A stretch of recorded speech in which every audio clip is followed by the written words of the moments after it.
செயலாளர் பரிசு மாநாடு பேரை மாநில மாநில துணை செயலாளர் இருந்தோம் இப்ராஹிம்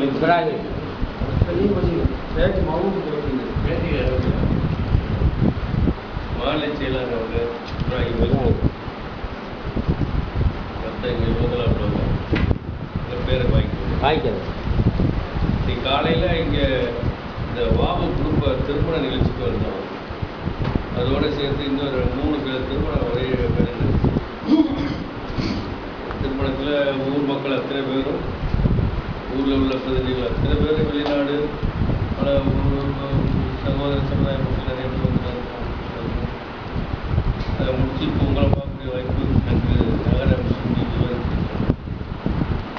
உருவாக்கினது நீங்கள் வந்ததுக்கு உங்களுக்கு பத்திரிகை தோழரி பல கஷ்டங்கள் சூழ்நிலைகள் இடத்துலேருந்து இடத்துக்கு போகிறது பல சிரமமாக இருக்கும்.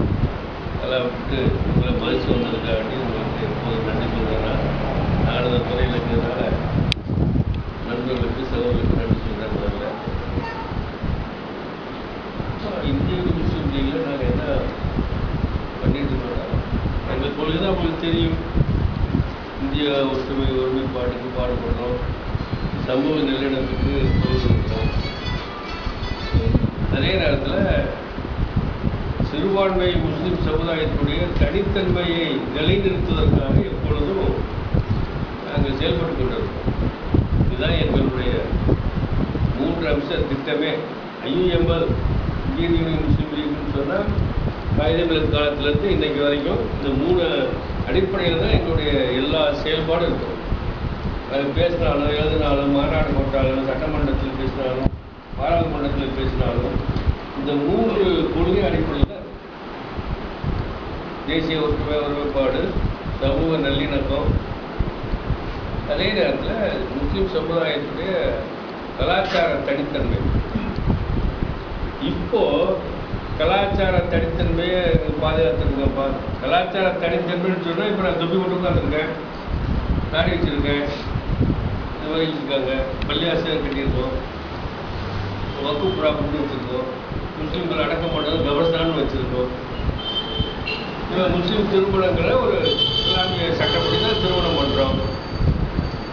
இப்போ இதுதான் கலாச்சார தனித்தன்மைங்கிறது.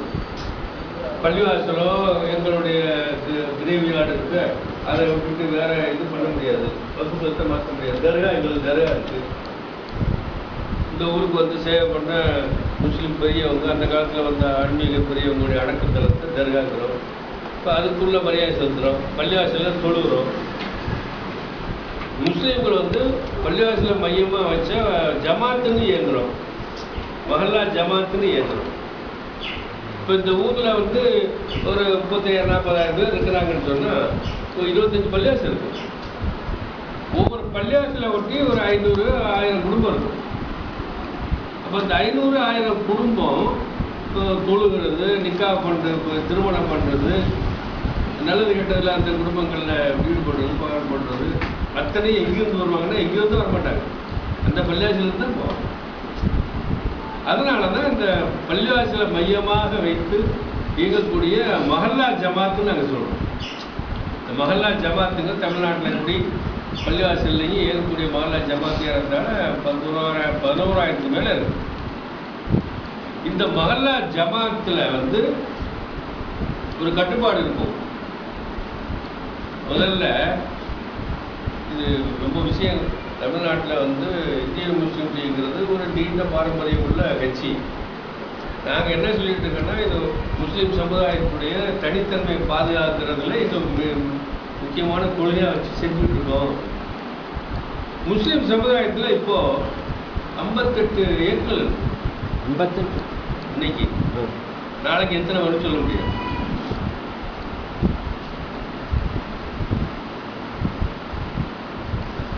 இப்போ முஸ்லீம் லீகை தவிர இந்த பிற இயக்கங்களில் உள்ளவங்க ஒரு இயக்கத்தில் 500 பேர் இருக்கலாம், 1000 பேர் இருக்கலாம், ஒரு இயக்கத்தில் 5000 பேர் இருக்கலாம், ஒரு இயக்கத்தில் 5 பேர் இருக்கலாம், ஒரு இயக்கத்தில் ஒரு ஆளே கூட இருக்கலாம். ஒரே ஆள் தலைவர், செயலாளர், பொருளாளர்